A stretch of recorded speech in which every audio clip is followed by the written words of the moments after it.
खिले जो चाहो तुम, गुंजाए खिले जो चाहो तुम, गुलशने लहर में सबा हो तुम, गुंजाए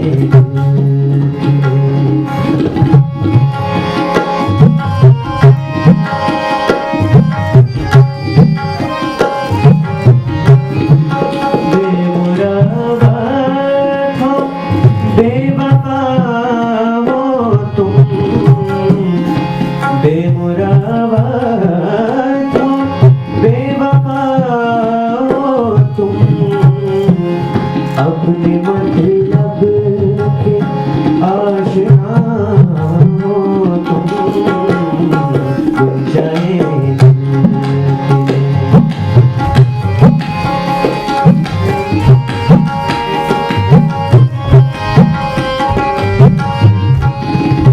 कौन हो क्या तुम्हें लिखे, कौन हो क्या तुम्हें लिखे, आदमी हो परी हो क्या हो तुम, गुंजाए जो चाहो तुम, गुंजाए जो चाहो तुम, गुलशने लहर में सबा हो तुम, गुंजाए जो चाहो तुम।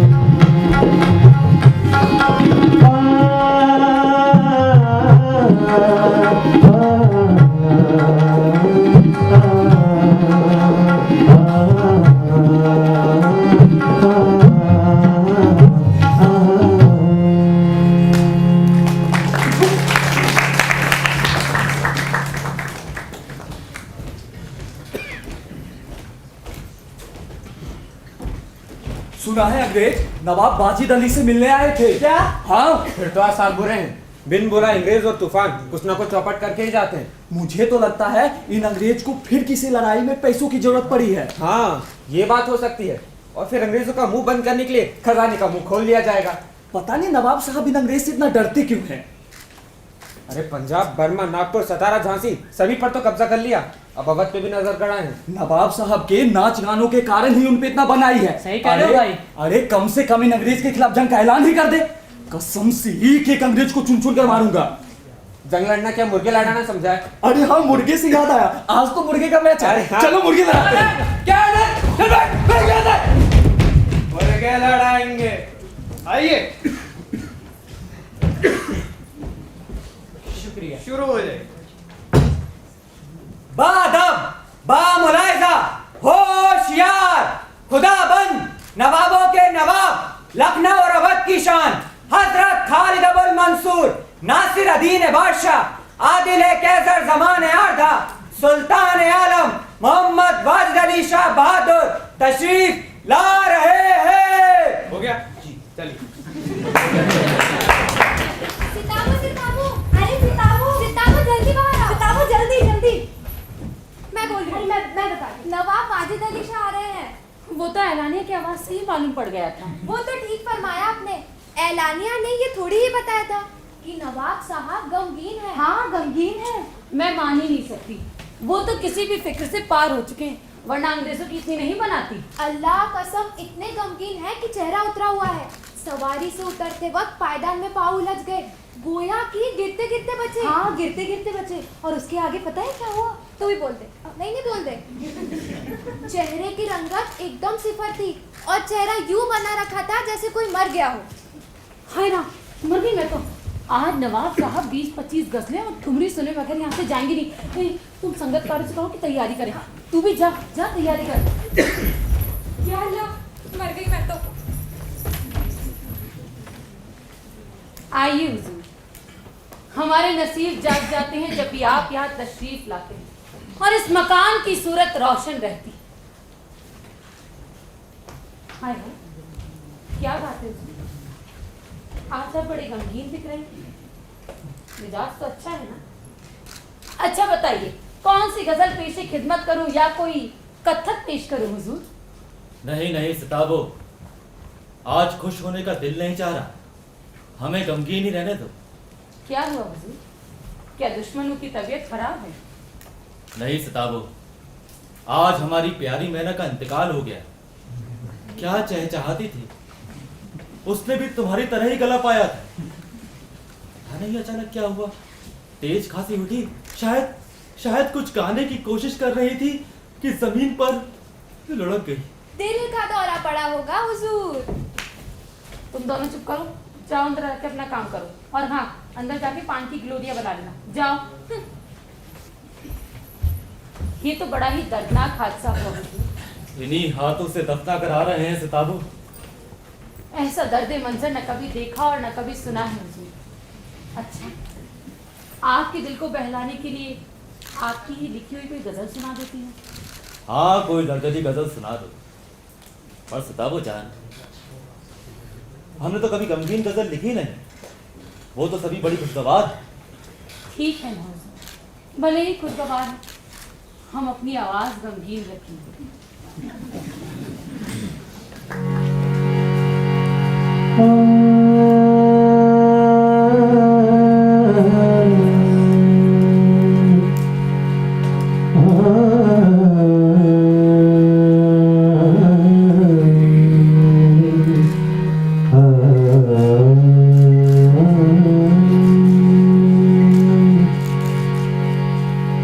उल्फत में तेरी हमको तो रखाना कहीं का, दरिया का ना जंगल का, समा का ना जमीन का। मोहब्बत के हर पल का अमल हो गया मेरा, दुनिया पे भरोसा न था, किसे छोड़े किसे अपना ले। तकदीर ने इतने फलक पे मुझको बिठाया, मोहताज था मैं जो सितारों को छू न पाया। वाह सिताबो जान वाह।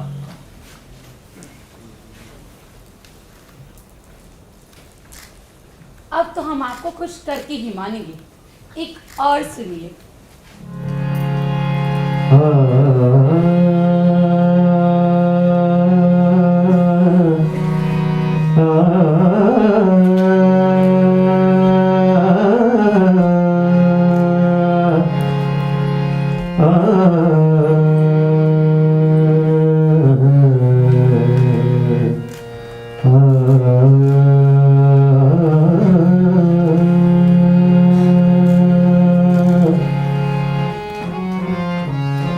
साकी की नजर, साकी का करम, साकी की नजर, साकी का करम। सौ बार हुई, सौ बार हुआ ये सारी खुदाई, ये सारा जहां।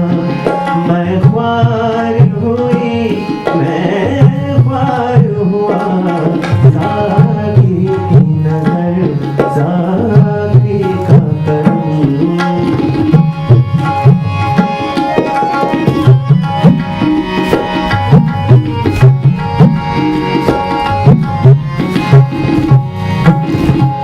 जब दोनों तरफ से आग लगी, जब दोनों तरफ से आग लगी,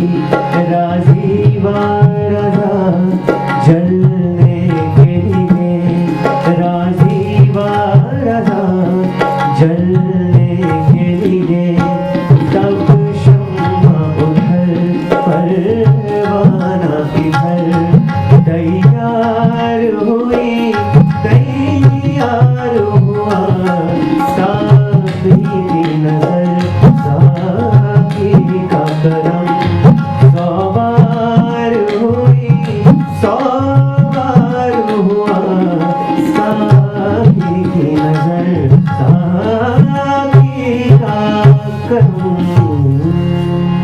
वाह वाह, सुभान अल्लाह। इसलिए आप पर दिलो जान से फिदा है सताबो।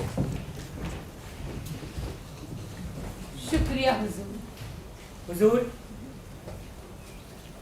सताबो जान, हमें इनसे कुछ जी कहिए हैदरी खां। खदा माफ हो हुजूर, आप इतना तो लुटा चुके हैं, खजाने में भी कुछ खास बचा नहीं है। जेवर बस इतने ही हैं जितने अभी आप पहने हैं। 30 पर अंग्रेज टैक्स वसूली के लिए सर पर सवार है जनाब। आप हमारे आका हैं जनाब, खता माफ हो, लेकिन हालात से रूबरू कराने की जिम्मेदारी भी तो आपने ही हमें दे रखी है। हालात बड़े बदतर है जनाब, और उस पर आप इस तरह लुटाते रहे तो खजाना खाली हो जाएगा। अगले महीने सिपाहियों को तनख्वाह ही बमुश्किल दे पाएंगे आप। माल गुजारी वगैरह नहीं आ रही है क्या? हुजूर, किसानों की फसल तो सूखे की मार से चौपट हो चुकी है। उनके पास खाने का दाना तो है नहीं, वो कर कहाँ से अदा करेंगे। किसान मालगुजारी की भारी मांग और बकाया कर्ज की अदायगी में अपनी ही जमीन से बेदखल हो चुके हैं जनाब। उनकी जमीनें अब सूदखोरों और साहूकारों के हाथ चली गई है। एक मजे की बात यह भी है कि किसानों को उपज पर दी जाने वाली रियायत अब इन सूदखोरों और साहूकारों के सीधे जेबों में जा रही है। अंग्रेजी अमल में तरह तरह के टैक्सों की भरमार हो गई है। खाने पीने की चीजों के भाव टैक्स के कारण बढ़ गए हैं। अब रियायत की इन हालातों के बाद अंग्रेजों को उनकी मनमर्जी की दौलत देने से रहे। हमारे परदादा से लेकर अब्बा हुजूर तक सभी ने इन फिरंगियों को खुले हाथ दौलत दी। क्या फिरंगी ये बात भूल गए? वही तो मैं कह रहा हूँ हुजूर, आपके वक्त कुछ बचाया भी तो नहीं गया। सब कुछ मेलो मजमो और शानो शौकत में निकल गया। अंग्रेज तो लखनऊ में घाट लगाए बैठे हैं, आसपास के इलाके भी अपने कब्जे में कर चुके हैं जनाब। हैदरी खां, क्या धरा है इस राजकाज में? अब लड़ाई झगड़े खून खराबा, इससे तो बेहतर हमारा ये नाच गाना ही ठीक है।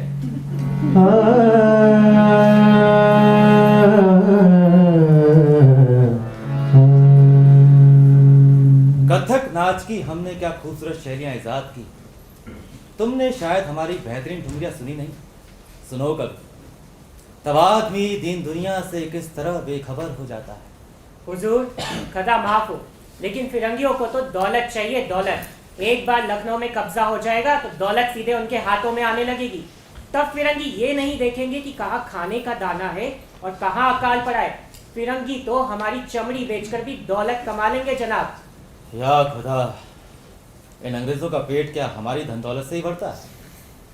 पूरा ब्रिटेन लगता है हिंदुस्तान के रहमो करम पर जी रहा। मलिका ब्रिटानिया हिंदुस्तान नुमाइंदों से ये तो कहती होंगी कि इस बार कितना लूट कर ला रहे हैं। अभी तो ताकत फिरंगियों के हाथ है हुजूर। सुना है इस सूबे के लिए एक नए कमिश्नर की नियुक्ति की गई है। वो बड़ा ही चतुर आदमी है जनाब। हमारे सिपाही जिन्हें तनख्वाह तक दुश्वार हो रही है, उन्हें अपनी सेना में मिलाने की साजिश चल रही है।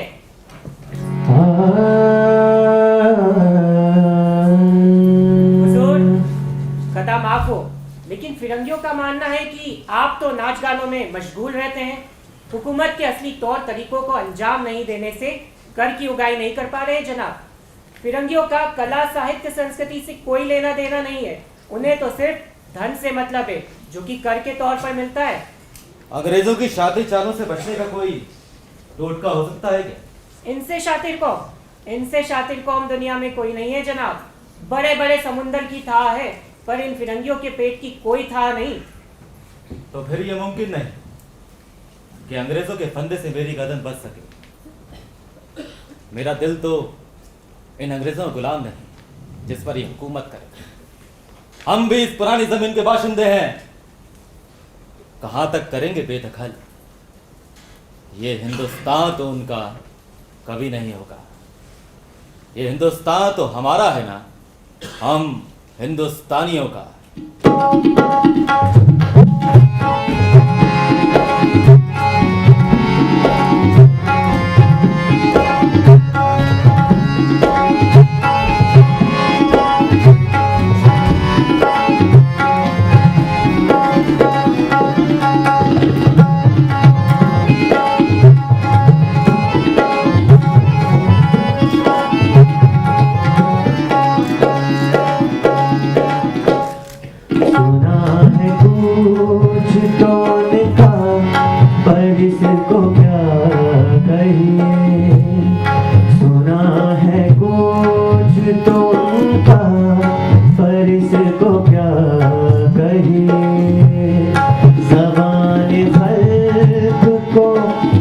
कराए खुदा कहिए, सुना है कुछ तो उनका।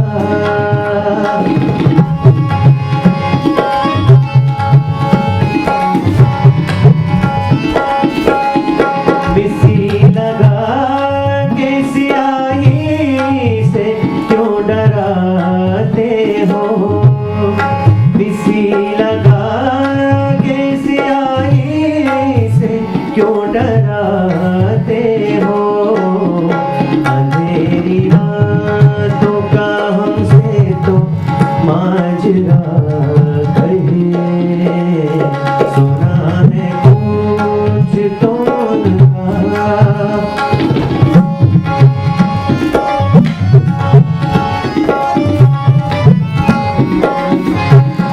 हजार रातें भी गुजरी यही कहानी हो, हजार रातें भी गुजरी यही कहानी हो।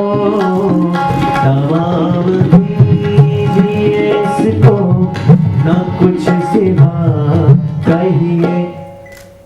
वाजिद अली शाह का जमाना था, पूरा का पूरा लखनऊ विलासिता में डूबा हुआ था। छोटे बड़े अमीर गरीब सभी के सभी विलासिता में मदहोश थे। कोई नाच गाने की महफिल सजाता तो कोई अफीम की पीनक में मस्त था। जीवन के हर एक विभाग में लोग हर्षोल्लास से भरपूर थे। शासन विभाग में, साहित्य क्षेत्र में, उद्योग धंधों में, आहार में, व्यवहार में सर्वत्र विलासिता व्याप्त हो रही थी। दुनिया में क्या हो रहा है इसकी न किसी को खबर थी और ना ही फिक्र करने की जरूरत। यहां तक कि भिखारियों को पैसे मिलते तो वो रोटियां लेकर अफीम खाते या शराब पीते। माफ कीजिएगा, शतरंज ताश चौपड़ खेलने से बुद्धि तेज होती है, दिमाग का विकास होता है, पेचीदा मामलों को सुलझाने की आदत पड़ती है। क्यों नवाज साहब? आप लेखक हैं जी। तो जनाब लिखिए, इन पचड़ों में मत पड़िए। ऐसी दलीलें जोर शोर के साथ पेश की जाती हैं और इस तरह के लोगों से दुनिया आज भी खाली नहीं है।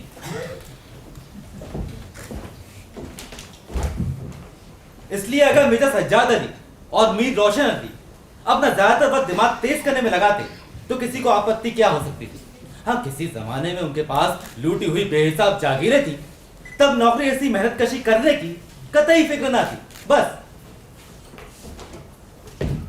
घर में बैठे दिन भर गपबाजी करते और नए नए तरीकों की खोज करते। आखिर और करते भी क्या बेगम साहिबा?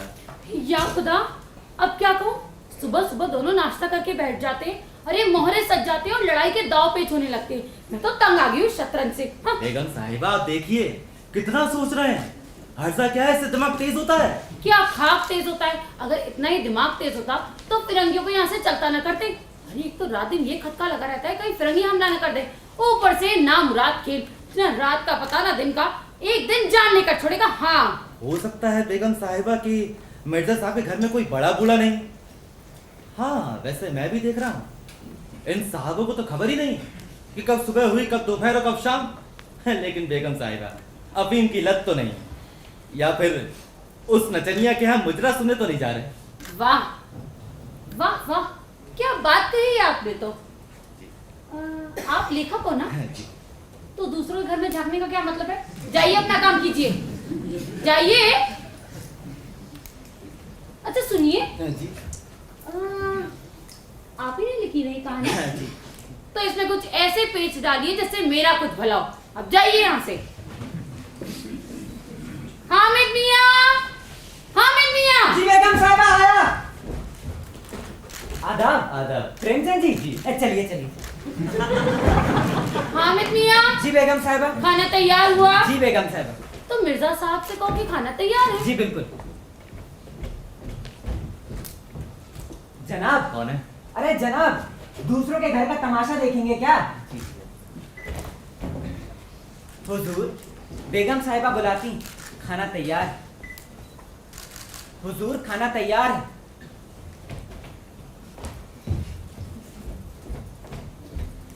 बेगम साहिबा को जवाब ही नहीं देते। अरे सर झुकाकर बैठे हैं तो बैठे ही है, कई बार कहा पर सुनने का नाम ही नहीं लेते। बेगम साहिबा बहुत दिमाग का खेल लगता है, तभी तो हिलने का नाम नहीं लेते। दिमाग का खेल? अरे बाप। मैं ही नहीं पढ़ती। अजीज सुनिए, खाना तैयार है, ठंडा हुआ जाता है, जल्दी आ जाइए। आते हैं बेगम। दस्तरखान लगवाइए। हामिद मियां। जी बेगम साहिबा आया।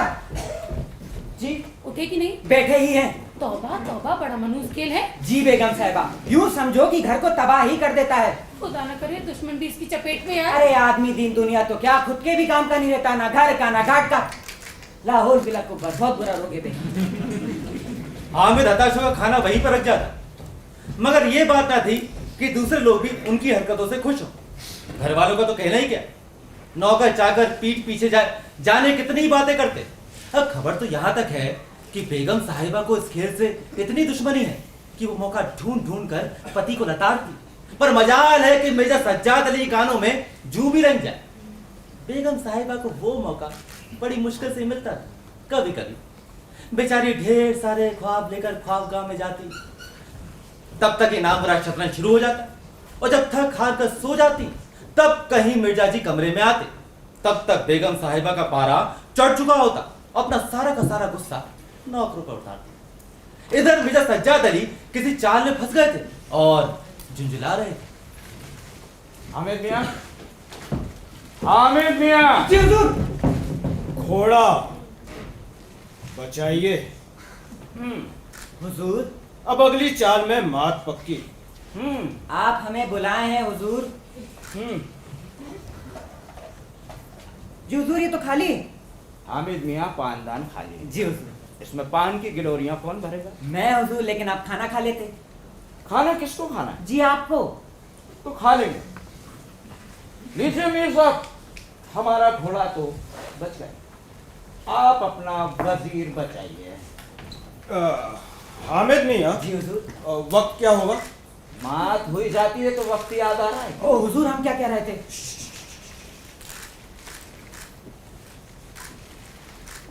अगली चाल में आपकी मात। अच्छा, उठाकर ले जाऊं? बड़े अहमक इंसान हैं यार, इसमें तंबाकू डालो, तंबाकू। गुस्ताखी माफ हुजूर, आप ये इशारों में बात करते हैं, हमें कुछ समझ नहीं आता है। लाते हैं तंबाकू। अब पाएंगे आपके अब्बा हुजूर लाएंगे। वही तो लेने जा रहा था हुजूर, पर हुजूर मोहल्ले की सारी दुकानें तो बंद हो चुकी। एक काम करते हैं, बेगम साहिबा से ले आते हैं। हामिद मियां, हमने पान मांगे हैं, तूफान नहीं। जी। हाँ, पिछली बार जब पान मांगे थे तो पूरा का पूरा पानदान यहाँ दीवान खाने में फेंका गया। अब आपकी खैर नहीं, बेइज्जत हो निकलने से बेहतर है कि अपने मकान का रास्ता पकड़ लें। मात हुई जाती है तो पीठ दिखा के भाग रहे हैं मीर साहब। जी, क्या फरमाया आपने? जी वजह फरमाया हमने। हम पीठ दिखाने वालों में से नहीं है। ये देख रहे हैं ना, इससे कई दुश्मनों के छक्के छुड़ाए। अमान मीर साहब, छक्कों को वाजिद अली शाह क्या रहने दीजिए, आप बैठिए, फिर चाल आगे बढ़ाइए। मैं तो तंग आ गया हूँ इस खेल से। अरे कई दफा हुक्का चौकस करो, पान दो, इलायची लाओ, खाना गर्म करके लगा के ले जाओ, ठंडा हो तो उठाकर ले आओ। अब फिर से पान मांगे। क्या पान मांगे? जी हाँ। रात के 2 बजे? जी हाँ। उनसे कहो खुदा पर ले जाएं। हम पहले भी 2 बार कह चुके हैं। तो 5 बार और कहने में कोई हर्जा है? हर बार कहते हैं आते हैं बाजी खेल कर। तो खाने की फुर्सत नहीं है? जब भी पूछो कहते हैं आ रहे हैं, पहले पान ले आओ। तो एक काम करो, खाना जाकर उनके सर पर पटक दो, खुद खाएं चाहे कुत्ते को खिलाएं, चाहे मीर साहब अपने साथ लपेट कर ले जाएं। जी, पर बेगम साहिबा हम कैसे कह सकते हैं? मर मरदूद, तू भी बड़ी तरफदारी करने लगा है। अच्छा एक बात बता जी, मीर साहब के जाने का कोई अंदाजा लगता है? हाँ, बीच में उठे तो थे, लेकिन मिर्जा साहब ने हाथ पकड़कर फिर बिठा लिया। अब कुछ समझ नहीं आता, बैठे हैं तो बैठे ही हैं। ठीक है, जब ये मनूस खेल खत्म हो ना तो बताना, ऐसा ना हो टहलते उस नचनिया के कोठे पे जा पहुंचे। जा, पहले ही बड़ी मुश्किल से उस नचनिया से पीछा छूटा है, अब ये मनूस खेल बीच में आ गया। हाँ। उनको अपने पति से उतना मलाला था जितना मीर साहब से। उन्होंने उनका नाम मीर बिगाड़ू रख छोड़ा। मीर बिगाड़ू, मीर बिगाड़ू। हाँ। मिर्जा सज्जाद अली अपनी सफाई से बचने के लिए सारा का सारा इल्जाम मीर साहब के सर पे थोप देते। एक दिन बेगम साहिबा के सिर में दर्द होने लगा। मीर साहब किसी चाल में फंस गए थे, सोच रहे थे कि मिर्जा साहब यहाँ से टरकें और बाजी में उलटफेर कर दें। वैसे उलटफेर की तैयारी और कोई भी कर रहा है। लॉर्ड डलहौजी, जो लखनऊ में निगाहें गड़ाए हुए, उसने नए रेजिडेंट उटरम साहब के पास एक खुफिया पैगाम भिजवाया। खबर तो यहां तक है कि उटरम साहब अपनी पूरी की पूरी फौज के साथ अवध पर धावा बोलने वाला। काश ये अमीरजादे शतरंज के बजाय मुल्क बचाने की सोच। आज अंदर बहुत खामोशी है मियाँ। तूफान से पहले की है। मिर्जा साहब अंदर कुछ तो गड़बड़ है। हाँ, बिल्ली होगी। आपको क्या करना है? आप अपनी चाल देखिए। शह हामिद मियाँ, जी बेगम साहब आया। जी सर में दर्द है। जी समझ गए। हुजूर सर में दर्द है। तो क्या तेरा सिर दाबे? मेरे नहीं, बेगम साहिबा के। हकीम के पास ले जाओ। अम्मा मिर्जा साहब देख भी आइए ना, बेचारी परेशान हो रही होंगी। जा, चला क्यों ना जाऊं? दो चालों में मात हुई जाती है। आप उससे बचना चाहते हैं? क्यों? आप सिर पर सवार रहोगे या जाओगे भी? जी हुजूर। हुजूर, हुजूर, बेगम साहिबा ने बुलावा भेजा है। चलिए बाजी खत्म करके आते हैं। हुजूर, बेगम साहिबा आंखों से गोले बरसा रही। हुजूर, उनके सर में दर्द है। आते हैं। दौड़, जल्दी कर, अभी बुला कर ला। हालात खराब हो रहे हैं मिर्जा, मुझे चलना चाहिए। बुला रही हैं हुजूर। अरे तो कह दो ना, आते हैं फिर ये बुला रही है क्या लगता है? चलो भागो यहाँ से। मीर साहब, आप अपनी चाल चलिए। अच्छी चाल आपकी बिगड़ी और झुंझला मुझ पर है। मिर्जा साहब से कहो कि हकीम के यहाँ से सर दर्द की दवा लेकर आए। जा। जी हुजूर, बेगम साहिबा फरमाती हैं कि आप हकीम के यहाँ से दवा लेकर आए। हुजूर, वो बहुत गुस्सा हो रही थी, पूरा चेहरा लाल हो रहा था। कह रही थी या मेरे सर में दर्द हो रखा है, उन्हें शतरंज खेलने से फुर्सत ही नहीं है। जी हुजूर, समझ गया। उनसे कहो हकीम के यहाँ से दवा लेकर आए, वरना वो आप ही चली जाएंगी। जी जा। जी। मिर्जा जी, बड़ी दिलचस्प बाजी फंसी है। हाँ, बस दो चालों में आपकी मात हो जाती है। ना ना ना ना, आपकी होने वाली है। चनान खाने से फिर बुलावा आया। यहाँ तो मात होनी है और अंदर भी मात के आसार है। जी हाँ हुजूर, बहुत गुस्सा हो रही, पूरा घर सर पर उठा रखा है उन्होंने। ऐसे ही का सिद्ध है कि जरा सब्र नहीं होता। जी तो जाकर सुनी आइए ना, औरतें नाजुक तबीयत की होती हैं। शायद कोई और मामला हो। जी हाँ, जी हाँ, जी हाँ। चला क्यों ना जाऊं? आपके दो चालों में मात हो जाती है। आप इससे बचना चाहते हैं। हम यहाँ से हटे और आपने मोहरे की जगह बदली। क्यों? जनाब, इस भरोसे ना रहिएगा। हाँ, वो चाल सोची है कि आपके मोहरे धरे के धरे रह जाए और मात हो जाए। लेकिन फिर भी आप जाइए और सुनाइए। खामखा बेचारी का दिल आप दुखाएं और कसूरवार हमें ठहराया जाए। बेचारी, अब मैं ये मात करके ही जाऊंगा। खबरदार जो जाने के लिए कहा तो। खुदा कसम मैं खेलूंगा ही नहीं जो आप उनका हाल सुन के ना आएंगे। सच मानिए, मैं दम साधे आपके आने का इंतजार करूंगा। जाइए, दवा दारू का इंतजाम कराइए। क्या खास दवा दारू का इंतजाम करना है मीर साहब? सिरदर्द कुछ नहीं है, मुझे परेशान करने का बहाना है बस। मियाँ, कुछ भी हो, उनकी खातिरदारी तो करनी ही पड़ेगी। मियाँ, हरम में ऐसे ही अजब बहाने से बुलाया जाता है। आपको भी ऐसे बुलाया जाता है? अजी, हमारी ऐसी किस्मत कहाँ, हम तो यहीं पड़े रहते हैं। हाँ तो चलिए, चाल फिर मैं एक चाल हो जाए। कतई नहीं मियाँ, फिक्र मत करिए। बिसात पर ये सुल्तान सिपाही सलार सब अपने अपने खानों में रहेंगे, गुलामों की तरह। मीर साहब, एक बात बताइए, आपकी बेगम के सिर में भी दर्द होता है? हाय, हमारी ऐसी किस्मत कहाँ।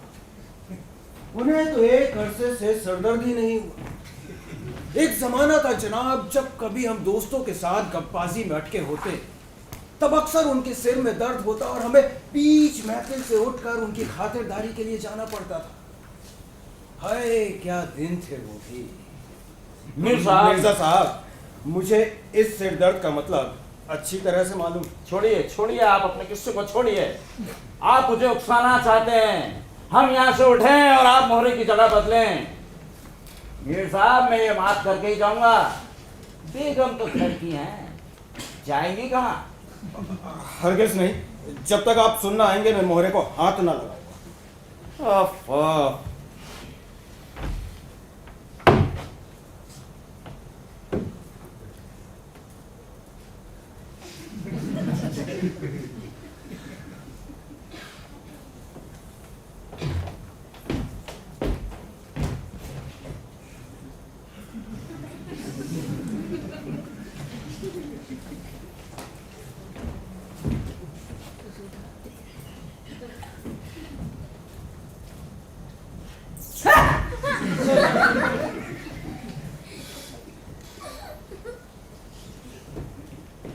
गुंजाए दिल खिले जो चाहो तुम।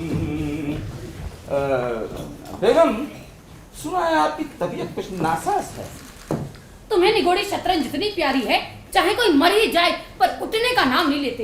इतना लापरवाह कोई तुम जैसा आदमी हो। हाँ? क्या कहूँ बेगम, मीर साहब मानते ही ना थे। बड़े मुश्किल से पीछा छुड़ा कर आया हूँ, जब तक हाथ पकड़ कर बैठा लेते हैं। आप कोई बच्चे तो है नहीं, मना कर देते। मेरा तो दिल भर गया है आपकी इस दुनिया से। अगर आपका ख्याल ना होता तो खुदा कसम मैं तो कब का जहर खा लेती। सच? क्या कहा? हद हद, अभी दीवानी हुई हो? अभी तुम्हारी उम्र क्या है जो जहर खाने लगी? देखिए बेगम, वो दोस्त हैं, जब तब आ जाते हैं तो मजबूरी में बैठना पड़ता है। तो कितनी बार बोला, बेगम बुला रही हैं, बेगम बुला रही हैं, लेकिन कहते हैं ये बात ही खेल जाओ। बेगम तो घर की हैं, जाएंगी कहाँ? क्या कहा? जैसा वो खुद आवारा और आलसी है वैसे सबको समझता है। उनके भी बाल बच्चे हैं, सबका सफाया कर डाला। हाँ? अरे बेगम, बड़ा लती आदमी है, बस जब तक आ जाता है तो बैठना पड़ता है, वरना हम तुम्हारे पास से कभी ना उठते। बेगम, दुत्कार क्यों नहीं देते?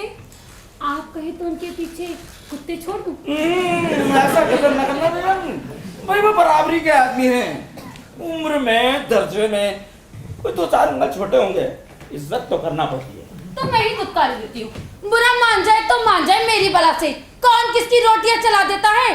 रानी रूठेगी फिर भी अपना सुहाग बचाएगी, अंग्रेज नाराज हो जाए तो कैसे पीछे पीछे भागते फिरते हैं। बीवी की नाराजगी अपनी बला से।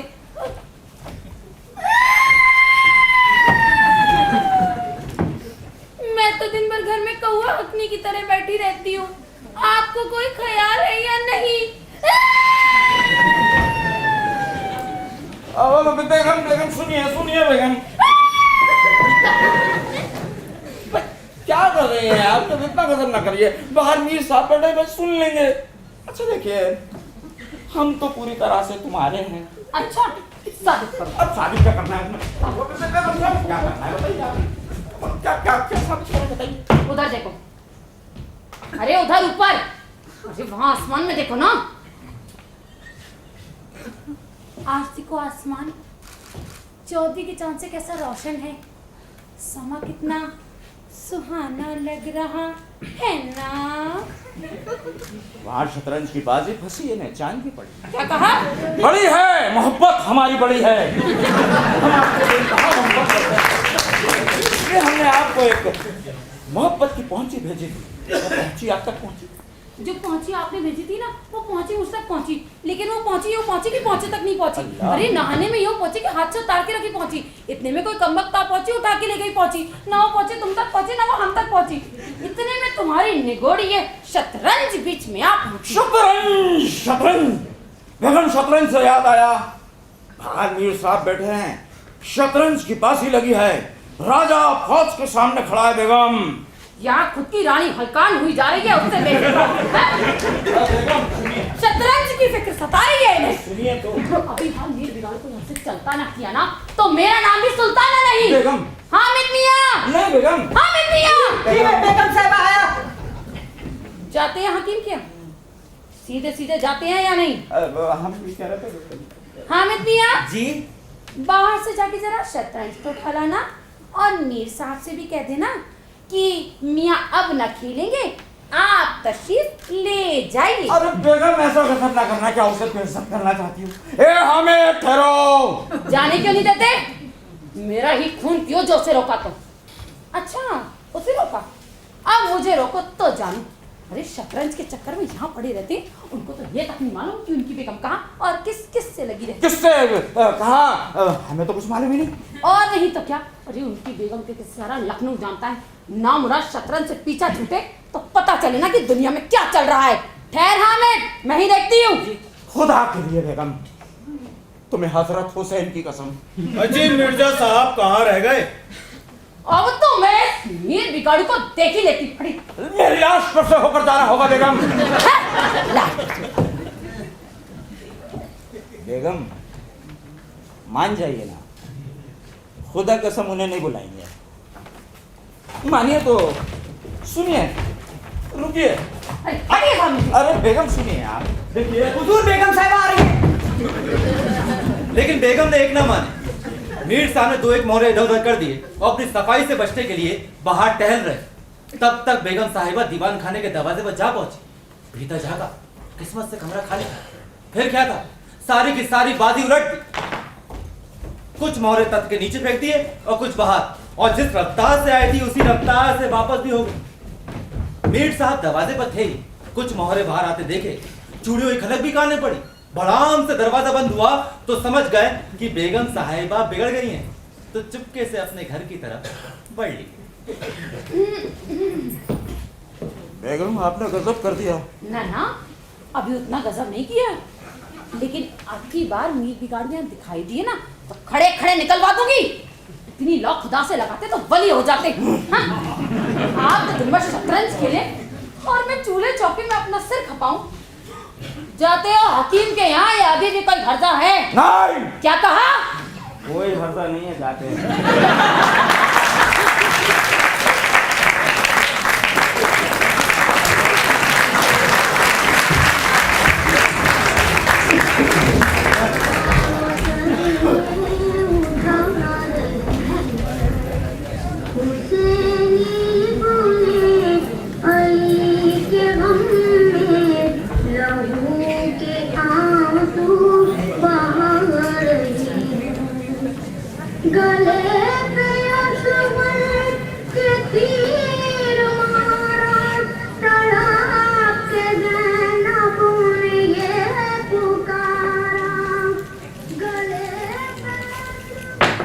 ये देख 6, फिर देखना फिर 6 आएंगे। चल चल। ये देख फिर से 6। अरे ये तो सरासर बेईमानी। खुद को शकुनी समझते हो क्या? कल भी मुर्गे की लड़ाई में बेईमानी की थी, वरना मेरा शेर बच्चा ही जीता। क्या कहा? शेर? अबे वो गधे का बच्चा है। तूने मुझे कहा था? हाँ हाँ, तेरा मुर्गा गधे का बच्चा। देखना अब कि मेरे मुर्गे से इसके मुर्गे की गर्दन ना मरोड़ी तो मेरा नाम बदल देना चाह। अच्छा, अब उस गधे के लिए तेरा नाम बदल दूं? तूने मेरे मुर्गे को लड़ाई करना छोड़ो हद। वैसे भी मीर मिर्जा के कारण मजे करने का वक्त मिलता नहीं।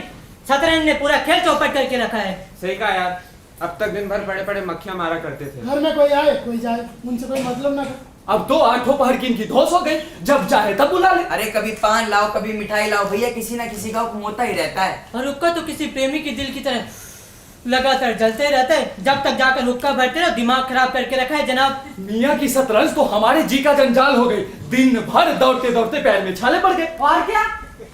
ये भी कोई खेल है कि सुबह को बैठी तो शाम कर दी? अरे घड़ी आग घड़ी दिल बेलाव के लिए खेल लेना बहुत है।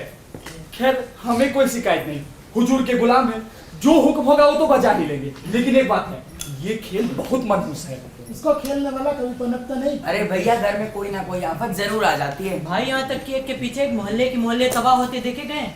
अब तो सारे मोहल्ले में इनके इस पागलपन के चर्चे हैं। अपने आका की बुराई सुन सुनकर रंज होता है, मगर क्या कर सकते हैं। अरे अब तो बेगम साहिबा खुद भी ये खेल पसंद नहीं करती, हालांकि कुछ रोज पहले तक बड़ा पसंद था। इससे ही मीर साहब के पर निकले और तभी तो आफत अब घर में है, मगर अब कर भी क्या सकते हैं। सही कहा भैया, पर कुछ ना कुछ तो करना पड़ेगा ना। क्या हो रहा है? अरे वो नहीं आएगा, तुम लोग खेलो यार।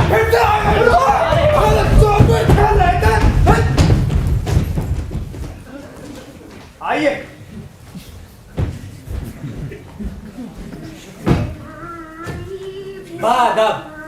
बामुलायजा होशियार खुदाबंद नवाबों के नवाब लखनऊ और अवध की शान हजरत खालिद अबुल मंसूर नासिर अदीन बादशाह आदिल कैसर जमान आर्धा सुल्तान आलम मोहम्मद वाजिद अली शाह बहादुर तशरीफ ला रहे हैं।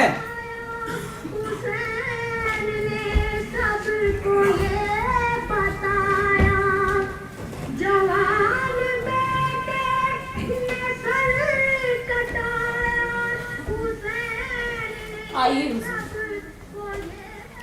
आज होली के त्योहार के दिन ये बेरंग का माहौल क्यों है? हुजूर, आज तो गम का दिन है ना, मुहर्रम, तो होली कैसे मना सकते हैं? हाँ, आज होली और मुहर्रम एक साथ। गम तो हम मना चुके, लेकिन खुशियां मनाने का भी तो वक्त है। आज हम सब मिलकर होली खेलें। जी हुजूर।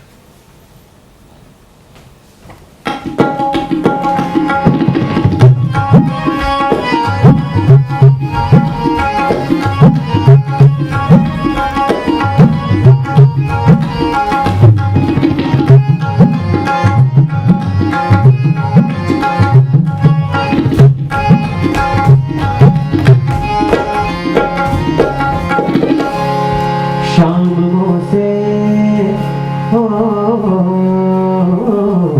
शामों से काहे करो बरजोरी, शामों से काहे करो बरजोरी, शामों से काहे करो बरजोरी।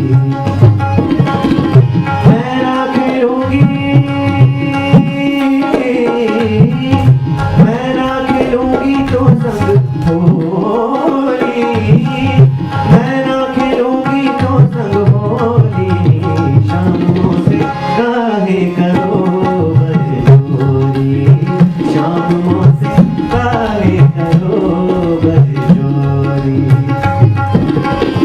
मैं ना खेलूंगी तो संग होली, मैं ना खेलूंगी तो संग होली, शामों से काहे करो बरजोरी, शामों से काहे करो बरजोरी, शामों से काहे करो बरजोरी। बस सिताबो जान, अब कुछ सुनने का दिल नहीं चाहता। क्या हुआ जाफना, मुझसे कोई खता हो गई? नहीं सिताबो, अब जिस तरह अंग्रेज गाना बाजे बजाकर गाते नाचते हैं, अब वही करना पड़ेगा, तभी ये फिरंगी खुश होंगे।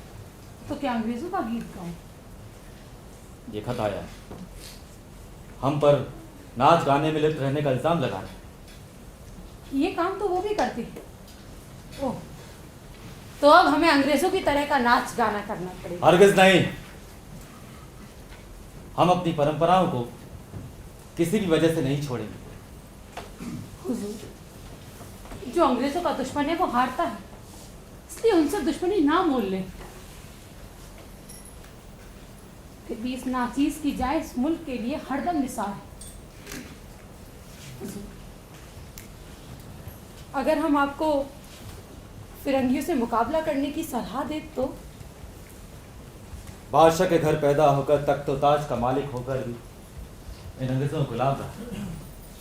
ये मैं अच्छी तरह से जानता हूँ कि झगड़े की सूरत में सल्तनत हाथ से चली जाएगी। इनकार करने पर जानी, तब के लड़ाई लड़नी चाहिए।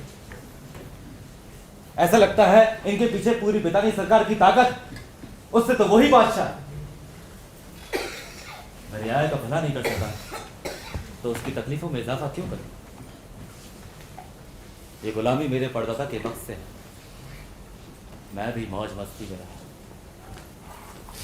या खुदा बंदे करीम, या रहीम मुझ पर रहम कर।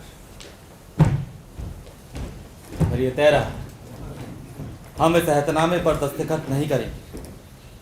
हुजूर आला, रेजिडेंट के वजीर साहब तशरीफ लाए हैं।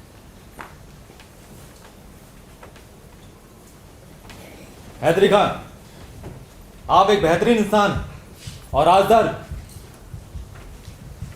ये खत लॉर्ड साहब ने क्या क्या नहीं लिख दिया। मुझसे क्या खता हुई है हुजूर आला? खत में लिखा है, हमारी सल्तनत में भ्रष्टाचार और रिश्वतखोरी फैली हुई है। इसमें हमारे अधिकारी और कर्मचारी शामिल हैं। हम पर अय्याश होने का लांछन लगाया गया। खैर, हमारी बात छोड़ो, बाकियों पर तो तुम्हारी जिम्मेदारी थी। हुजूर, मैं इस सल्तनत का पुराना नमकवार हूँ। खुदा गवाह है, मेरी नीयत साफ है। मौका देख कई दफा आपको बताने की भी कोशिश की थी, पर क्या हैदरी खां? गवर्नर जनरल लिखते हैं, भ्रष्ट अफसरों और जागीरदारों पर हमारा वश न होने से सारा का सारा टैक्स इनकी जेब में जा रहा है। हमारी सल्तनत भ्रष्टाचार और कुशासन के नाम से जानी जा रही है। खत इस फिरंगी के मुंह पर मार के नहीं दिया तुमने? हुजूर, ये यहीं की पैदाइश है।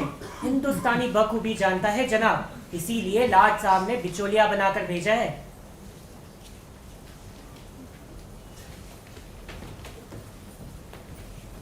अरे वाह, आप तो हिंदुस्तानी हैं। नहीं, मैं ब्रितानी हूँ। हम महारानी का हुक्म मानते हैं और यहाँ की नौकरी पूरी होने के बाद मुझे वहीं वापस जाना है। क्यों? आप तो यहाँ की पैदाइश, आपको अपनी जमीन से मोहब्बत नहीं? देखिए, मेरे पुरखे अरब से हैं। मैं ऐसी जमीन पर पैदा हुआ और ये जमीन हमें दिलोजान से ज्यादा अजीज है। हम तो लौटने की बात नहीं करते। इसी जमीन पर हम पैदा हुए हैं और इसी जमीन पर हमारी कब्र भी होगी। इन बेमतलब की बातों से रेजिडेंट साहब का कोई सरोकार नहीं। मुझे रेजिडेंट साहब से जो हुक्म मिला है उसकी तामील करनी है और आपको इस एग्रीमेंट की शर्त को मानकर इस पर दस्तखत करने हैं। हम आप लोगों की बातों पर एतबार कैसे करें कि हुकूमत सीधे आपके हाथ देने के बाद आप रियायत पर जुल्म नहीं करेंगे? अंग्रेजों की कितनी वादा खिलाफियां जब जाहिर है। आपको आपकी पेंशन बराबर मिलती रहेगी। ये राजमहल, ये सल्तनत जो मेरे पुरखों ने मुझे बख्शी है, हमारे यहाँ कलाकार शिल्पकार सब, उनकी देखरेख कौन करेगा? रियायत का होगा क्या? हिज एक्सीलेंसी, अगर आप मानने से इनकार करते हैं तो ध्यान रखिए, अंग्रेजी फौज यहाँ से कुछ ही मील दूर है, गोमती के उस पार। और फिर जरा सोचिए, एक बार फौज शहर में दाखिल हो गई तो कितना खून खराबा होगा। प्रेसिडेंट साहब, इसका हम लोग क्या करेगा? ये कौन खरीदेगा?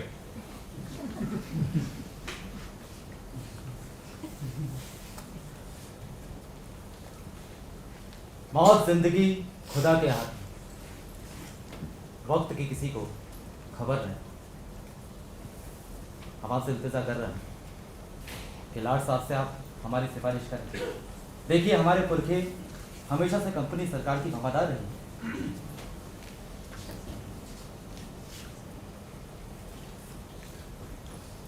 अपने रियाया की बेहतरी के लिए हम इस एहतनामे पर दस्तखत नहीं करेंगे।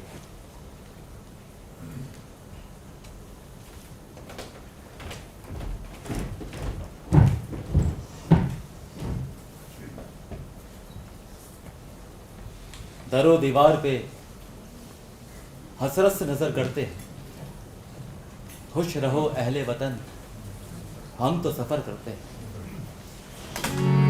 अहले जौहर को वतन में रहने देता अगर फलक, अहले जौहर को वतन में रहने देता अगर फलक, लाल क्यों इस रंग से बदकशाता छोड़ कर, अहले जौहर को वतन में रहने देता अगर फलक।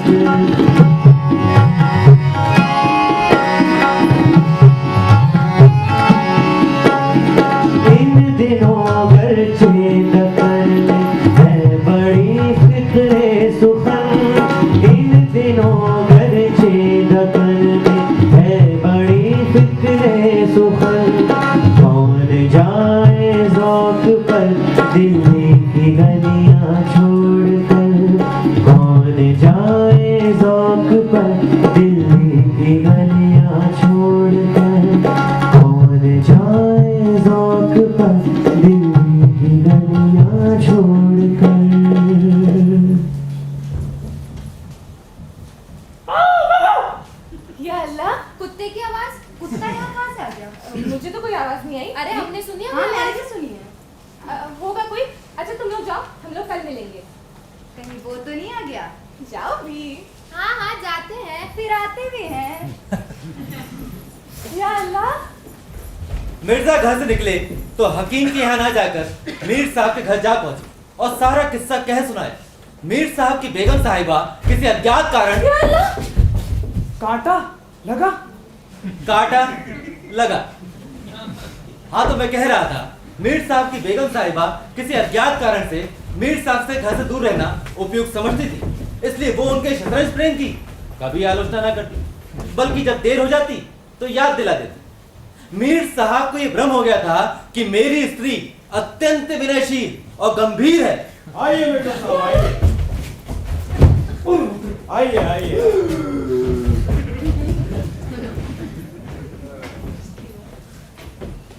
ये है हमारा दीवान खाना। बहुत खूब। लेकिन जब शतरंज की बिसात बिछने लगी और मीर साहब दिन भर घर में रहने लगे तो बेगम साहिबा को बड़ा कष्ट होने लगा। उनकी स्वाधीनता में बाधा पड़ गई थी। बेचारी ढेर सारे ख्वाब लेकर दरवाजे पर झांकने को तरस जाती। उधर नौकरों में कानाफूसी होने लगी। मोहल्ले में 2-4 पुराने जमाने के लोग थे, आपस में तरह तरह की अमंगल कल्पनाएं करने लगे। अब खैरियत नहीं। जब रईसों का ये हाल है तो मुल्क का तो खुदा ही हाफिज है। यहाँ की बादशाहत शतरंज के हाथों ही तबाह होगी। आसार बुरे हैं। मैंने तो जब मोहरे बाहर आते देखे तभी ताड़ गया, फौरन भागा। बड़ी गुस्सेवार मालूम होती हैं, मगर आपने उन्हें यूं सिर चढ़ा रखा है, ये मुनासिब नहीं। उन्हें इससे क्या मतलब कि आप घर से बाहर क्या करते हैं? अजी घर में इंतजाम करना आपका काम है, दूसरी बातों से उन्हें क्या सर होगा? खैर छोड़िए, आप ये बताइए कि शतरंज कहाँ खेली? अजी इतना बड़ा घर पड़ा, बस यहीं जमाते। लीजिए, बिछ गया। लेकिन बेगम को कैसे मनाऊंगा? इसका क्या गम? भाई घर में बैठक होती थी तो इतना बड़बड़ाती थी, अब यहाँ आपके यहाँ बैठक होगी तो चिंता ना छोड़ेगी। अजी बकने भी दीजिए, 2-4 रोज में अपने आप ठीक हो जाएंगी। हाँ आप इतना कीजिए कि आज से जरा तन कर रहिए। आइए बैठिए। मैं तो समझी थी कि मामला 1-2 दिन का है, लेकिन ये लोग तो यहीं जमे हुए हैं। सवेरे से शाम हो गई, लेकिन दोनों हिलने का नाम तक नहीं लेते। कहीं शक तो नहीं हो गया? अरे इतनी अक्ल कहाँ है इनमें? शतरंज के अलावा कुछ सोचेंगे तब ना। अब क्या करें? ठीक है, एक ऐसा तरीका है मेरे पास कि घर में जमे रहने का नाम नहीं लेंगे। अभी तो तुम जाओ, मियाँ कभी भी उठकर चले आते हैं। अरे नहीं आ सकते। शतरंज की बिसात एक बार बिछ गई तो रात दिन का होश कहाँ रहता है? अच्छा तो चलो छुपा-छुपाइया खेलते हैं। ओ नहीं, छत पे चले, पतंग उड़ाते हैं और दूसरों की पतंग काटने में अलग ही मजा आता है। कचा। वाह वाह, मीर साहब की पतंग तो तुम काट ही चुके हो। अब कहीं कोई और पतंग नजर तो नहीं आ रही? खैर छोड़ो, देखो मैं तुम्हारे लिए क्या लाया हूँ, पहले उधर देखो। क्या लाए हो, दिखा भी दो। अरे रुको भी, जल्दी दिखाओ। अरे रुको भी। अरे ये कहाँ से ले आए तुम? अंग्रेजों से छीन के, और क्या? वाह वाह वाह, क्या मिले हो तुम, वरना मेरा वक्त तो काटे नहीं कटता। इतनी देर हो गई हमें खेलते हुए, हमारी बेगम की कहीं आवाज आए? अपनी बेगम को जरा दबा कर रखिए। घर में ही है ना? हाँ हाँ है ना। एक राज की बात बताओ। हाँ बताइए। जब कभी हमें आपके यहाँ आने में देरी होती तो वह हमें याद दिलाती, मीर साहब क्या शतरंज खेलने नहीं जाएंगे? मिर्जा साहब परेशान हो रहे हो। बाकायदा इत्र फुलेल छिड़क कर घर से रुखसत करती और ये पूछना तो बिल्कुल नहीं भूलती, मीर साहब कितनी देर से लौटेंगे? और जब देर रात लौटते हैं तो हमारा सिर दबाती है कि हमें गहरी नींद आ जाए। आपको क्या मालूम कि उनकी बेगम किस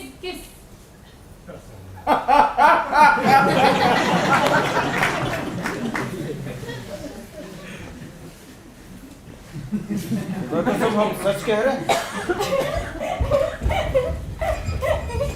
साहब, आपकी बेगम के हंसने की आवाज आ रही है। वो हम घर में है ना इसलिए हंस रही हैं। जरूर हमें लेकर कोई मंसूबे बना रही होंगी। क्या हुआ बेगम, क्यों इतना हंस रही हैं? कुछ नहीं, वो सड़क पर है ना भालू का खेल दिखाया जा रहा है। हमारी बेगम खुश रहने की वजह ढूंढी लेती हैं जनाब। ये लीजिए, अपना घोड़ा बचाइए। हाँ, क्यों नहीं क्यों नहीं क्यों नहीं। खुश? भोंको ना। मीर साहब, कुत्ते से भौंकने की आवाज आ रही है। अभी तो भालू के खेल हो रहे थे, अब कुत्ता भी पाल रखा है। वाह। वो गली का कुत्ता है, हमारी बेगम जब तक खाना दे देती है तो आ जाता है। कम से कम दिल तो लगा रहता है बेचारी का। हाँ जी जी, क्यों नहीं। दिल ये शह, आप शह से बचने की चाल सोचिए, हम बेगम से मिला। जी जरूर। आप मेरे झुमरुआ, मेरा प्यारा प्यारा कुत्ता। बेमुरव्वत हो, बेवफा हो तुम। या अल्लाह, शायद यही आ रहे हैं। अपने मतलब के आशिना हो तुम। ये सब क्या है बेगम? वो कुत्ता है। वो तो हम भी देख रहे हैं, पर ये अभी बाप ने बोला। घबरा गया है बेचारा, इसलिए हमने अपना जान को याद किया। कुत्ते ने? बादशाह की फौज जो ढूंढ रही है। कुत्ते को? फिरंगियों का हमला होने वाला है ना, बादशाह घबरा गए हैं। तो क्या बादशाह ने कुत्तों की भर्ती शुरू कर दी? हाँ, अब लखनऊ के लोग पतंगबाजी, मुर्गेबाजी, शतरंजबाजी में लगे हैं, तो ये बेचारा कुत्ता ही बचाना। अब कम से कम इसमें शतरंज को तो ना घसीटो बेगम। खैर, कुत्ते से फुर्सत मिले तो दीवान खाने में पान भिजवा दीजिएगा। बेगम, पान याद से। जी। चलो, आँख में चली खेलते हैं। आ मेरे हम जोलिया, खेले आँख में चोलिया। हो मैं नहीं नहीं। बड़े बुरे आसार हैं मिर्जा साहब। क्यों, क्या बात है मीर साहब, बड़े फिक्रमंद लग रहे हैं। अजी, फौज में जबरिया भर्ती हो रही। हाँ, तो होती रहे, हम क्यों फिक्रमंद रहे। अजी, कहीं यहाँ भी ना धमकी। आपको पता है, कुत्तों तक को नहीं छोड़ा जा रहा। कुत्तों की भर्ती? हाँ। आपका दिमाग तो ठिकाने पर है। हमारी बेगम ने बताया।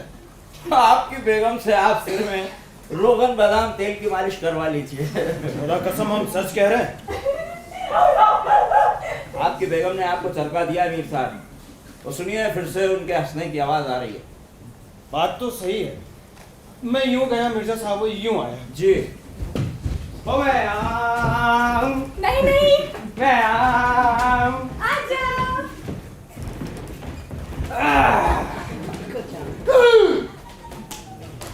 ये क्या जनाब? घबरा गया है बेचारा, इसलिए ऐसे उलझुल हरकत कर रहा है। पर आप जनाब हैं कौन? कौन? ये अपने वो असलम मामू जान है ना, उनका भांजा है।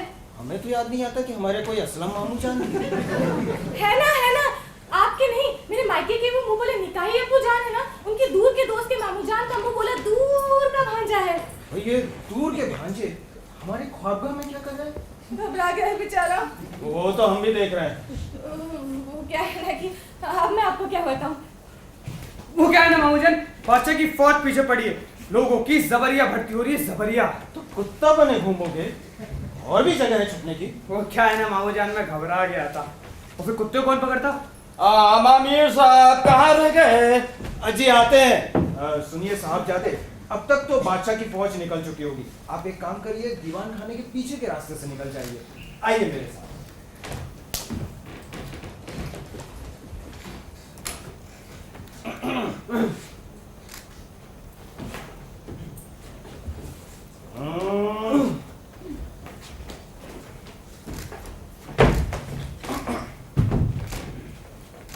इनसे मिलिए, ये है हमारी बेगम के मायके के दूर के मामू के भांजे। बादशाह की फौज में भर्ती से बचने के लिए कुत्ते के भेष में हमारे ख्वाबगाह में छुपे थे, घबरा गए हैं बेचारे। आपको क्या मालूम कि उनकी बेगम कहाँ और किस से लगी है? आदाब। कुत्ता। आदाब। अरे वाह, शतरंज का खेल खेला जा रहा है। तुम इस खेल को जानते हो? हाँ, अंग्रेजी तरीके से। इस खेल पर भी अंग्रेजों ने कब्जा कर लिया। ये अंग्रेजी तरीका कौन सा है जनाब? अंग्रेजी तरीके से वजीर रानी कहलाता है। प्यादा पहली बार 2 घर चल सकता है, 2। कैसे? ऐसे। और ये रानी को शेख। अच्छा मामूजान, मैं चलता हूँ। दरवाजा इधर है मियाँ। अब मामू जान बच के रहना, बादशाह की फौज पीछे पड़ी है, आप लोगों को भी पकड़ा जा सकता है। हा हा हा आदाब। हाँ हाँ हाँ आदाब। आ लीजिए मीर साहब, अब आपके सफेद और हमारे लाल। चल चलिए अंग्रेजी तरीके से। तो यहाँ खड़े हैं हमारी सफेद फौज के सफेद बादशाह। और ये लाल अंग्रेज। लॉर्ड साहब डलहौजी का वजीर हमला करने वाला है, बादशाह बचाइए। हाँ बादशाह तो बचाना ही होगा, वरना हम शौकीनों के सरताज बादशाह गए तो खेल खाते। बादशाह जाए तो जाए, हम तो बचे रहेंगे शायद। सही तो है। अवध पर अंग्रेज 100 साल पहले कब्जा कर चुके हैं। अब हालात ये हैं कि राज्य में हाहाकार मचा हुआ, प्रजा दिन दहाड़े लूटी जा रही, कोई फरियाद सुनने वाला नहीं। देहातों की सारी दौलत लखनऊ में खिंची आती और वो भांडों में, अय्याशियों में और बेजा चीजों में खर्च हो रही थी। एक दिन दोनों मित्र शतरंज के दलदल में गोते खा रहे थे। मीर की बाजी कमजोर थी। तभी बादशाही फौज का एक अफसर मीर साहब का नाम पूछता हुआ घोड़े पर सवार होकर वहां आ पहुंचा। यह अफसर और कोई नहीं, वही आशिक, निगाही अब्बा के दूर के मार दूर के मामू के दूर के भांजे साहब थे। कौन? अरे जनाब, अरे हटिए यार। हुजूर हुजूर हुजूर, वो हवेली में। लगता है फिर से सर में दर्द उठाया। आप वो आइए मिर्जा साहब। हामिद मियाँ। जी हुजूर। अब बेगम के सिर पे कौन सा पहाड़ टूट पड़ा? बेगम के सर पर कोई पहाड़ नहीं टूट पड़ा, आप दोनों के सर पे पहाड़ टूट पड़ा। वहाँ बादशाही फौज का अफसर आप दोनों को ढूंढता हुआ हवेली में आ पहुंचा था। मिर्जा के घर में? जी हाँ। या अल्लाह, लेकिन क्यों? फौज में भर्ती के लिए हुजूर। लेकिन पता किसने बता दिया? बेगम साहिबा ने। कह रही थी अच्छा है, कम से कम शतरंज से छुटकारा तो मिलेगा और मुल्क के लिए लड़ेंगे दोनों। आज जाकर कह दो हम लोग घर पर नहीं हैं। मीर साहब घर में है? हुजूर ये वही बादशाही फौज का अफसर है। आवाज तो जानी पहचानी लगती है। ये कौन सी नई बला सिर पर आ? ये तलबी क्यों हुई है जनाब? हुजूर फौज में भर्ती के लिए। तो कह दो जाकर हम दोनों घर पर नहीं हैं। जी। हुजूर दोनों घर में नहीं है। क्या घर में नहीं है तो कहाँ है? मुझे क्या पता, क्या काम है? काम तुझे क्या बताऊंगा, दरबार में तलबी है। शायद फौज के लिए कुछ सिपाही मांगे गए। अरे जागीरदार है कि जिंदगी, मोर्चे पे जाना पड़ेगा तो आटे दाल का भाव मालूम पड़ जाएगा इन्हें। अच्छा जाओ कह दिया जाएगा। कहने की बात नहीं है, कल मैं खुद आऊंगा। दरबार से हुक्म हुआ, अंग्रेज मुल्क पे मोर्चा लगा बैठे और इन्हें शतरंज से फुर्सत नहीं। चल अपना काम कर। हुजूर हुजूर गाली गलौज पर उतर आया था, बड़ी मान मनोबल की, तब कहीं जाकर टला और कल फिर आने का कह गया कमबख्त। कहिए जनाब, अब क्या होगा? आफत है और क्या? कहीं मेरी भी तलबी ना हो जाए। कमबख्त कल फिर आने का कह गया। मुसीबत है, अंग्रेजों के खिलाफ मोर्चे पर जाना पड़ा तो बेमौत मारे जाएंगे। बस यही एक तरीका है कि घर पर मिलो ही नहीं। मैंने तो यहाँ तक सुना है कि अंग्रेजों ने जगह जगह पलटनों के पहरे बिठा दिए और ये बादशाह के फौजी अफसर पुराने शाही खानदानी आदमियों की भर्ती करने में लगे। अल्लाह, तो हमारी ख्याल नहीं, आखिर हम खानदानी लड़ाका जुट है। कभी म्यान से तलवार निकाली भी है मियाँ? अंदर कर लो। आमिर मियाँ। जी जी हुजूर, मैं समझ गया, मुझे भागना है। मीर साहब जरा नौकरों के सामने हिसाब किताब से रहा। जी लड़ाई में जाना पड़ेगा ना, तो आटे दाल का भाव पता चल जाएगा।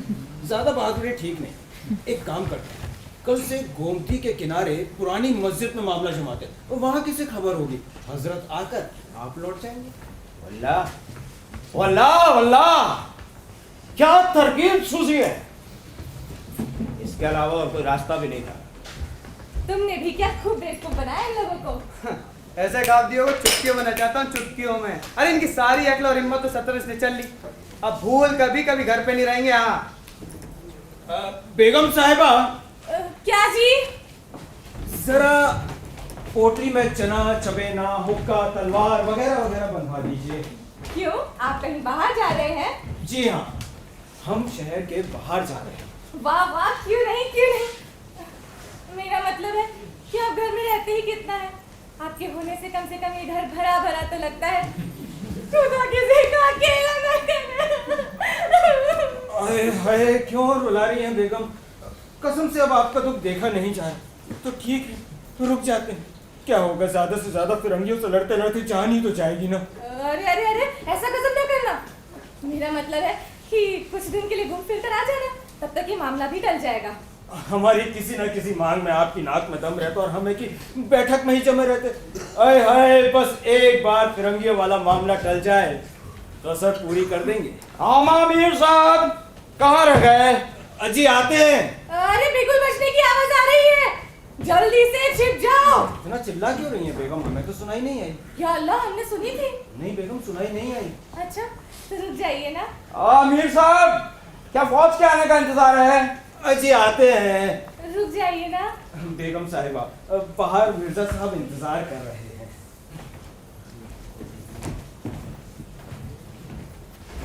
हो मैं आजा।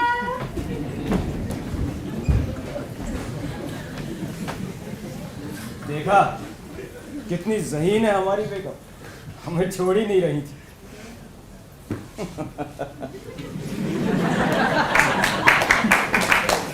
दम दमे में दम नहीं। खैर वाह, दमदमे में दम नहीं, दमदमे में दम नहीं, खैर मांगो जान की। ऐ ज़फ़र ठंडी हुई शमशीर हिंदुस्तान की, दमदमे में दम नहीं, खैर मांगो जान की।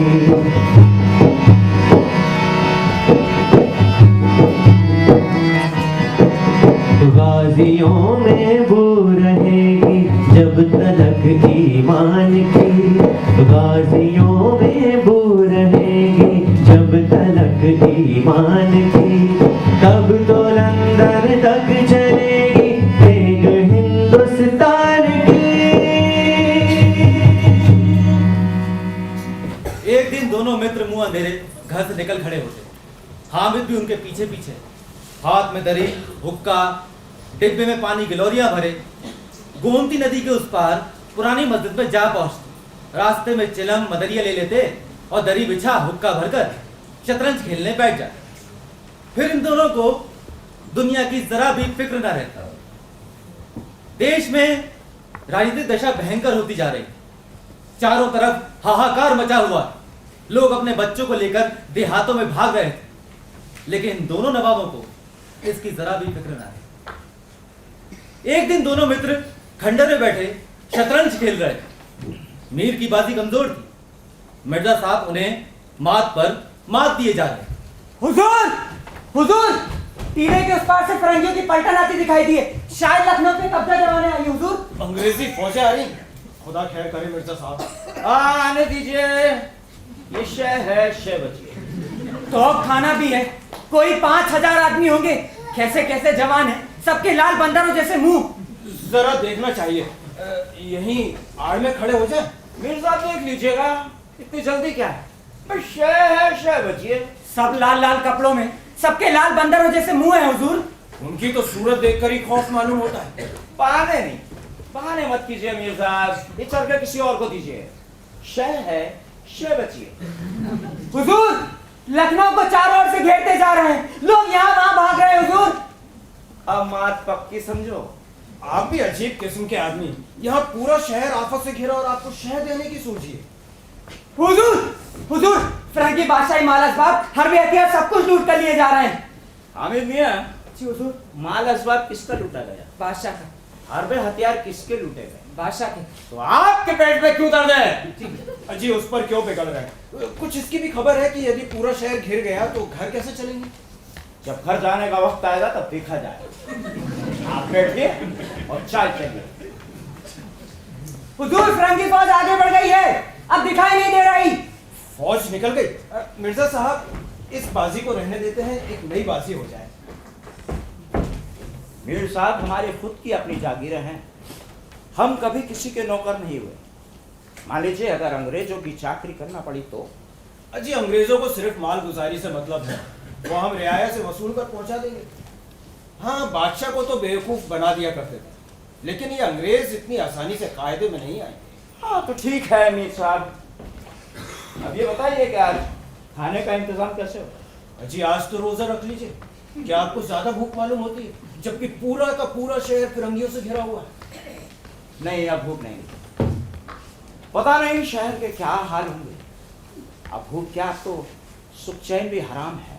अजी शहर का कुछ ना हो रहा होगा, लोग खाना खाकर आराम से सो रहे होंगे। हुजूर नवाब साहब भी ऐशकार में होंगे, सड़क शराबियों के हवाले होगी और कहीं कहीं गलियों में घुंघरुओं की आवाज आ जाती होगी। फिर दोनों शतरंजबाज जो खेलने बैठे 3 बज गए। 4 बजे बज ही रहा था कि फौज वापसी का बिगुल बज उठा।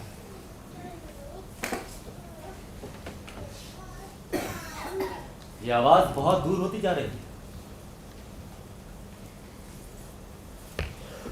ये कैसी आवाज? एक ही लय गति से आती हुई धम धम की आवाज।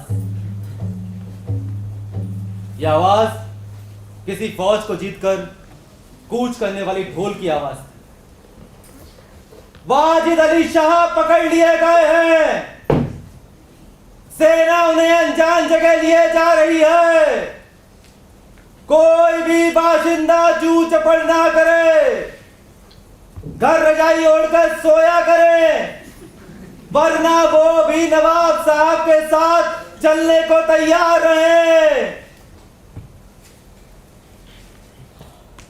फिर शहर में ना कोई हलचल थी, न मारकाट, एक बूंद खून तक नहीं गिरा था। आज तक किसी भी आजाद राजा की हार इतनी खामोशी से बिना खून बहे ना हुई होगी। आवाज थी तो सिर्फ बिगुल की और नगाड़ों की। ये वो अहिंसा ना थी जिस पर देवगण प्रसन्न होते हैं, ये वो कायरपन था जिस पर बड़े से बड़े कायर भी आंसू बहाते हैं। अवध के विशाल राज्य का नवाब बंदी चला जाता था और लखनऊ ऐश की नींद में मस्त था। ये राजनीतिक अधःपतन की चरम सीमा थी। हुजूर, हुजूर, बादशाह को जा रही, वो बादशाह को लिए जा रहे, फिरंगी फौज वापस जा रही है हुजूर। हामिद मियां, जी, ये तलवार लेके कहाँ जा रहे हैं? मैं फिरंगियों से लड़ने जा रहा हूँ हुजूर। अकेले लड़ लोगे? जी हाँ, आज मैं अकेला हूँ हुजूर, पर कल तो 100 साथ होंगे ना। खता माफ हुजूर, मैं अभी आता हूँ। हामिद मियां ठहरिए, हामिद मियां।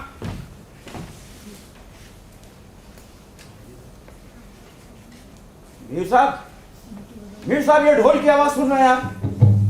जी इन आवाजों से हमें क्या लेना देना, ढोल किसी दंगल कबड्डी की मुनादी का होगा। जी नहीं मीर साहब, मुहिम जीतकर कूच करने वाली फौज के आगे इसी तरीके का ढोल बजता है। बात को समझिए मीर साहब, जालिमों ने वाजिद अली शाह को कैद कर लिया है।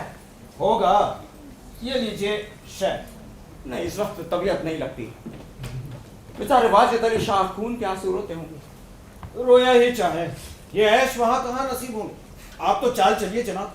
सभी के दिन एक से नहीं होते मीर साहब, कितना दर्दनाक हाल है। हाँ वो तो है ही, अब की बच नहीं सकते जनाब आप।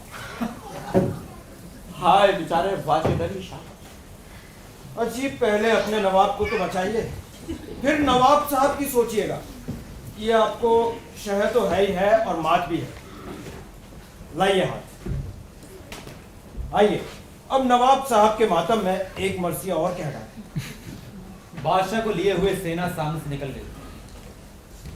हार की चोट बुरी होती। एक बार फिर से दोनों ने बाजी बिछा ली। शाम हो गई, चमगादड़ों ने चीखना शुरू कर दिया। चिड़ियाएं अपने अपने घोंसलों में जा चुकी, पर दोनों खिलाड़ी डटे हुए थे, मानो दो खून के प्यासे सूरमा आपस में लड़ रहे हों। मिर्जा की बाजी कमजोर थी, 3 बाजी हार चुके थे। चौथी बाजी का रंग भी अच्छा ना था। हर बार दृढ़ संकल्प के साथ बाजी बिछाते, लेकिन एक ना एक ऐसी चाल आ फंसती कि सारी की सारी बाजी खराब हो जाती। उधर मीर साहब मारे उमंग के गजले गाते, चुटकियां लेते, जैसे कोई मुराद पूरी हो गई। हार की झेप को मिटाने के लिए मिर्जा साहब दांत पर दांत देते। हर बार हार के साथ प्रतिकार की भावना भी उग्र होती जाती, यहां तक कि मिर्जा साहब बात बेबात पर झुंझुलाने लगे। साकी की नजर, साकी का करम, हुई हुई हुई हुई, 100 बार हुई, 100 ये क्या किया आपने? ये आप मोहरे को हाथ क्यों लगाते हैं? आपने एक बार चाल चल दी तो फिर मोहरे को दोबारा हाथ क्यों लगाते हैं? जब तक आपको चाल ना सूझे आप मोहरे को हाथ ना लगाएं। ये क्या हुआ? एक चाल चली और फिर से मोहरा बदल दिया। अरे एक एक चाल चलने में आपको आधा घंटे का वक्त लगता है। इसकी सनद है आपको? जिसे 5 मिनट से ज्यादा का वक्त लगे उसकी मात समझी जाना चाहिए। फिर आप छू रहे हैं मोहरे को। मोहरा उसी घर में रख दीजिए जहां रखा था। देखिए आपका घोड़ा पिटता था। जी मैंने हाथ से मोहरा छोड़े कब जो मेरा घोड़ा पिट जाए? आप उन्हें कयामत तक ना छोड़े, जो चाल नहीं होगी। घोड़ा पिटते देखा तो धांधली करने लगे। जी धांधली आप करते हैं, हार जीत तकदीर से होती है, धांधली करने से कोई नहीं जीतता। हाँ तो इस चांस में तो आपकी मात हो गई। आप चल दीजिए, रख दीजिए घोड़ा वहीं जा रखा था। मेरी बात क्यों होने लगी? मैं नहीं रखता। अरे क्यों ना रखिएगा, आपको रखना होगा। चले हैं शतरंज खेलने। खानदान में किसी ने शतरंज खेली होगी तो इसके कायदे पता होते। वो तो घास छीला करते थे। रियासत और चीज है, जागीरें मिल जाने से कोई रईस नहीं हो जाता। क्या कहा आपने? घास छीला करते थे? अच्छी घास आपके अब्बा जान छीलते होंगे। यहाँ तो पीढ़ियों से बादशाह के खानदान में हम शतरंज खेलते आ रहे। अरे जाइए जाइए, गाज़ीउद्दीन हैदर गया बावर्ची का काम करते, उम्र गुजर गई, चले हैं रईस बनने। रईस बनना कोई दिल लगी नहीं है। क्यों अपने बुजुर्गों के मुंह में कालिक लगाते हो? वही काम करते होंगे बावर्ची का। यहाँ तो बादशाह के दस्तरखान पर खाना खाते आ रहे हैं। चला चिरकुटे, बड़बड़ कर बात न कर। घर में बीवी संभलती नहीं है, कुत्ते भालू न जाने क्या क्या पाल रखे हैं। पता नहीं कौन छुपा इनके भेष में। देखिए जुबान संभालिए, मैं ऐसी बातें सुनने और सुनाने का आदी नहीं हूँ। किसी ने आग दिखाई कि आंख निकाली, है हौसला। हौसला हौसला हौसला देखना चाहते हैं तो आइए, हो जाए दो हाथ, इधर या उधर। तो यहाँ भी कौन दबने वाला है तुमसे? दोनों दोस्तों ने कमर से तलवारें निकाल ली। दोनों विलासी थे पर काया न। दोनों में राजनीतिक भावों का पतन हो गया। देश के लिए, हुकूमत के लिए, बादशाह के लिए क्यों मरते? दोनों में व्यक्तिगत वीरता का अभाव न था। दोनों जख्म खाकर गिरे और दोनों ने वहीं तड़प तड़प कर अपनी जानें दे दी।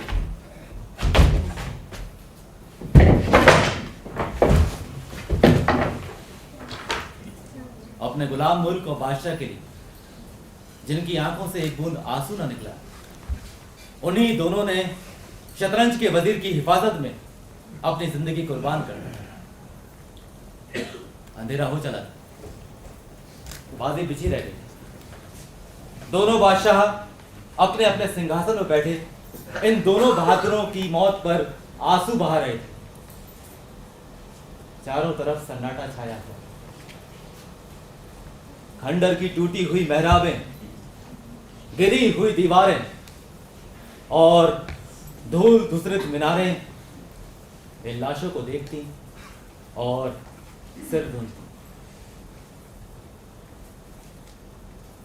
अवध के 10वें और आखिरी नवाब वाजिद अली शाह, इनके शासन के 9वें साल में अंग्रेजों ने बड़े शांतिपूर्ण तरीके से अवध पर कब्जा कर लिया। 11 फरवरी 1856 को अवध को कंपनी सरकार में मिला लिए जाने की घोषणा की गई।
बाबुल मोरा मोरा मोरा नहीं हर छोटो ही जा बाबुल मोरा मोरा मोरा नहीं हर छोटो ही जा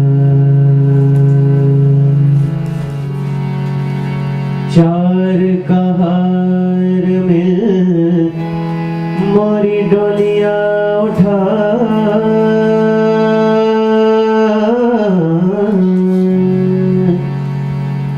चार कहार में मोरी डोलिया उठा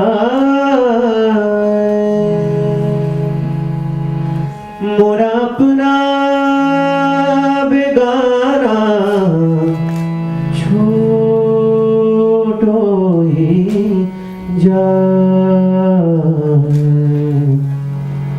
बाबुल मोरा मोरा मोरा नहीं हर छोटो ही जा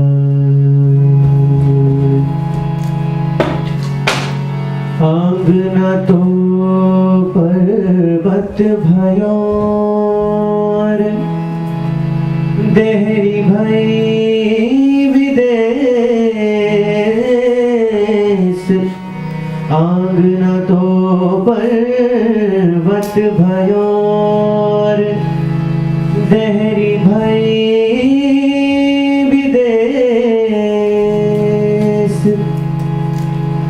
जाए बाबुल घर अपनो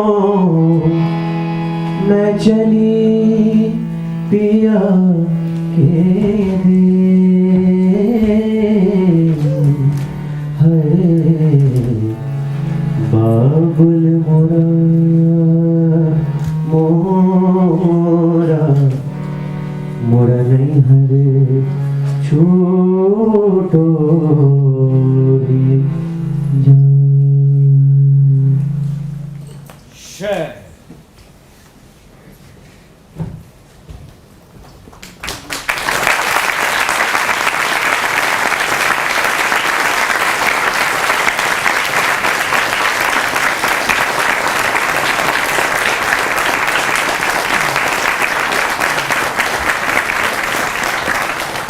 दर्शकों से निवेदन है कुछ पल और हमारे साथ रहिए। मंच पर उपस्थित सभी कलाकार और मंच से परे सभी कलाकार एवं निदेशक श्री दिनेश नायक कृपया मंच पर आए। सभी कलाकारों का एक बार जोरदार तालियों से स्वागत कीजिए। दिनेश नायक जी की निवेदन है कृपया अपने सभी कलाकारों का परिचय करवा दें। नायक जी। म्यूजिक डायरेक्टर आदित्य सिंह और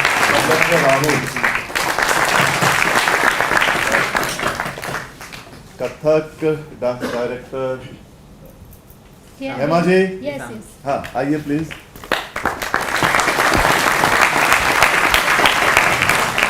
डांस डायरेक्टर सपना, निशिता, श्रेया,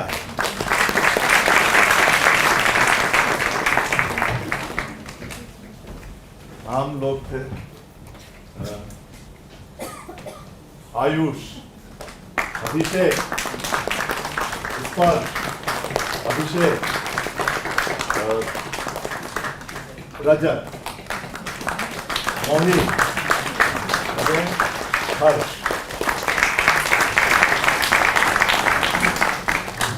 पवित्र,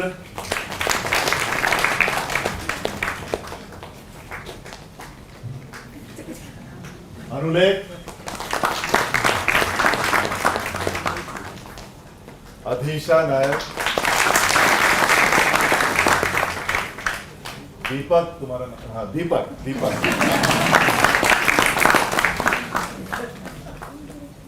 हामिद, विकास शर्मा,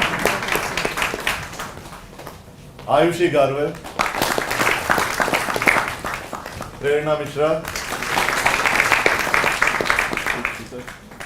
अरे लाइट में है मैनुल, आ जाओ मैनुल सिद्दीकी, आओ आओ, ये तुम लाइट में थे ना इसीलिए वीडियो में।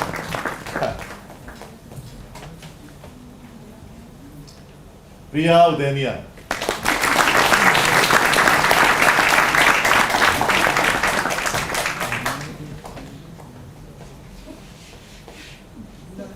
अनूप शर्मा,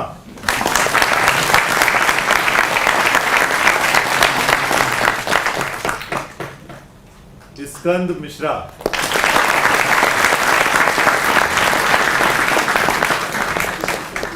प्रेमचंद जी का, अरे ये विशाल चतुर्वेदी थे जो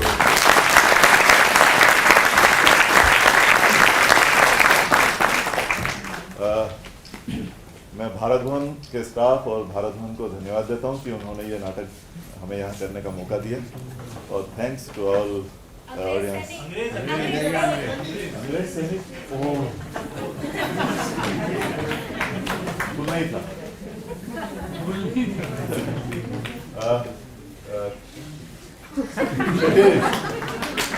सतीश शर्मा,